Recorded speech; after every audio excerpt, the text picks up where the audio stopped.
હવે જોઈએ અગત્યના સમાચાર। સાવરકુંડલા તાલુકાના વિચપડી ગામમાં ભારતીય જનતા પાર્ટીની મીટિંગ યોજાઈ। આ મીટિંગમાં સાવરકુંડલા લીલિયાના ધારાસભ્ય મહેશભાઈ કસવાળા, જિલ્લા પંચાયતના સભ્ય, તાલુકા પંચાયતના સભ્ય, માર્કેટિંગ યાર્ડના પ્રમુખ, સરપંચો અને પક્ષના કાર્યકર્તાઓ ઉપસ્થિત રહ્યા હતા। મોદી પરિવાર મારો પરિવાર જેવી મીટિંગનું આયોજન કરવામાં આવ્યું હતું। આ તકે ગામના આગેવાનો અને ગ્રામજનો દ્વારા પુષ્પગુચ્છ આપી સન્માનિત કરવામાં આવ્યા હતા। આગામી લોકસભાની ચૂંટણીને અનુલક્ષીને મીટિંગ યોજાઈ હતી, જેમાં ભારતીય જનતા પાર્ટી 400 સીટ સાથે બહુમતી પ્રાપ્ત થાય તેવું ધારાસભ્ય દ્વારા જણાવવામાં આવેલ। મીટિંગમાં ગામના તેમજ આસપાસના વિસ્તારના ભાઈઓ અને બહેનો પણ મીટિંગમાં જોડાયા હતા। Reporter Dilip Vaghela, NN news Amreli.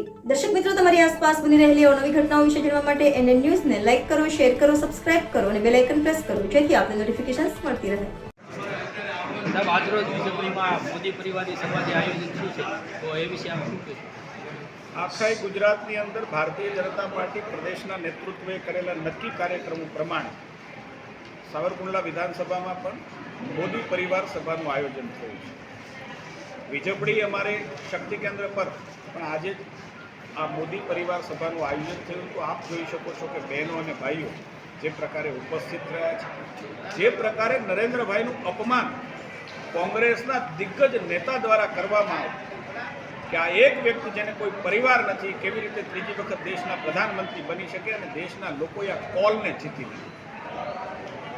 આ કોલની સામે પ્રતિક્રિયા આપી દેશનો દરેક વ્યક્તિ, દેશનો પરિવાર, દરેક પરિવાર એવું કહેવા મળ્યું કે હું મોદીનો પરિવાર છું, અને એ જ પ્રમાણે પરિવારથી આગળ વધી અને મોદીના પરિવારની સભાઓ પણ થવા।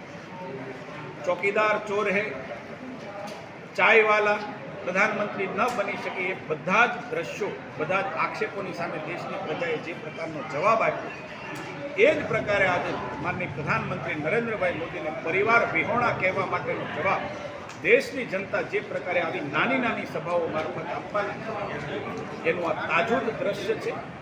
દ્રશ્યની અંદર જે પ્રકારે બહેનો, ભાઈઓ અને બાળકોની ઉપસ્થિતિ છે, બાળકો જે પ્રકારે મોદી બનવા માંગે છે, દરેક બાળક મોઢા ઉપર માસ્ક પહેરીને હું છું મોદીનો નારો લગાવે।